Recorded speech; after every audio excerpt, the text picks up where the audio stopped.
What is going on, guys? Carter here. I have a quick video for you. This time I promise it will be quick. This is on the Valiant Armoury Craftsman Series Hardwick arming sword. I think I got all that right. I picked this up a little bit ago because I wanted to take a look at kind of higher end swords. I thought maybe that would be something I'd want to get into as opposed to buying, a bunch of cheaper ones, kind of save your money, get something more expensive. So I picked it up to try it out. They popped up on Cult of Athena. I took advantage. But long story short, turns out I don't think it's really for me. I'm just not that much of a European sword guy. I like them, and I like them enough to, buy $300 ones, but not to get kind of higher level ones, I don't think, or at least not at this point. So I'm actually going to return it to Cult of Athena. They've got a great return policy. I'm going to take advantage of that. Obviously, nothing is wrong with it. It's beautiful. It's perfect. It's pristine. No issues. I don't think it's really for me. And honestly, if Cult of Athena came back and said we can't accept a return of this, I wouldn't be heartbroken if I had to keep it. Kind of went back and forth anyways, but since they did get back to me and said, yeah, ship it back, refund, good to go, I'll go ahead and take advantage of that. I think, pretty sure, 90% sure. So, second thing, get out of the way. The point of this video is not an in-depth review on the design. It's obviously not a review on how well it cuts, because I haven't cut with it, because I'm returning it. I would not return it if I had cut with it. This is more of a show and tell. If you are interested in picking up one of these swords, this will give you an idea of what you're looking at, maybe some of the finish quality, general size, general handling impressions, things like that, as opposed to just looking at pictures, which can not always give you the most information in terms of how it's going to look if it's something you want to spend a lot of your hard-earned money on. So before I send it back, I thought I would show you guys so you can get an idea of what you're looking at. So this is a relatively small arming sword, as you can see, and I'll take it out of the sheath, obviously, the scabbard, sorry, here in a moment. But you get 5160 spring steel. I can only trust that Valiant Armoury does a great job on their tempering and quenching. I hear nothing but good things on their steel. Super high quality. You can see the finish, nice brushed finish on the pommel there. There are no hard edges or particularly hard edges. Obviously, the design is pretty angular, but there's nothing that would cut you or nothing rough on here. The Craftsman Series, which is their highest end, comes with a hot-peened tang right there into the pommel, as you can see, as opposed to cold-peened, which you get most of the time on lower-end swords. Beautiful blue leather-wrapped handle right there. You can see the guard, very simple, very basic. I mean, there's not much to really discuss. It's done very nice, looks very good. The blade itself, we'll go ahead and take this out.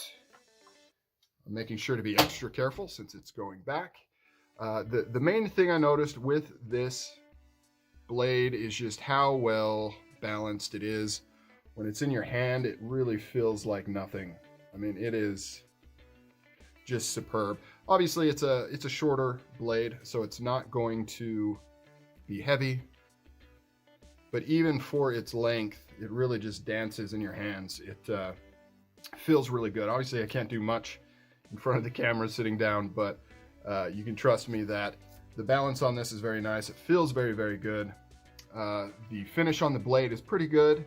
Well, I'd say better than pretty good. It has a satin finish, kind of a Scotch-Brite finish on it. However, there are a few micro scratches. I don't think the camera is going to necessarily pick it up, or is even in focus for that matter. Sorry, guys. The bright lights don't really pick it up, but there are a few micro scratches, which, is trying to prevent that on a sword with this kind of finish is near impossible.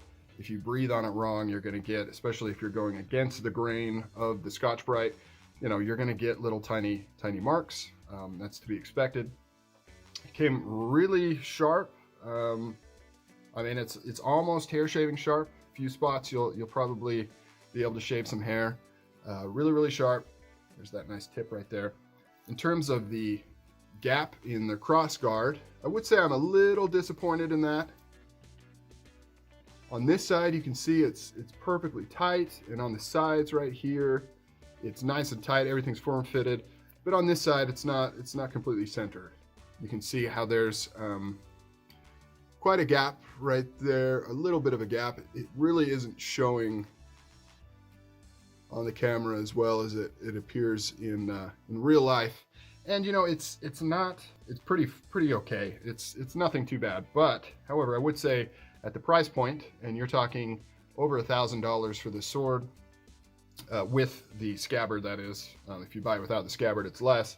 But you know, at that price point, I did kind of expect a little bit more, especially since like my Ronin Katana two-handed sword, which I've not featured on this channel, is tighter than that. There's absolutely no perceivable gap, so to get that on here is a little questionable, but it is what it is. These are all handmade. They're handmade by the two owners of Valiant Armoury. One of their biggest draws, though, is the scabbards. A lot of their models they offer with the scabbard, and they're nice, guys. These are borderline custom scabbards. I mean, this is almost on par with some of the best scabbard makers out there. Obviously not quite as good as some of the craftsmen who dedicate only to scabbards, but to come with a sword, or to be able to be purchased with a sword, and if you break down the price, these are roughly around $300. Basically, it's a $300 scabbard, because a lot of their swords you can buy without a scabbard, and then obviously if you do the math is important, you can kind of determine what the relative cost of these are. It's about $300, and I'd say well worth it. It comes with a belt, nice thick leather.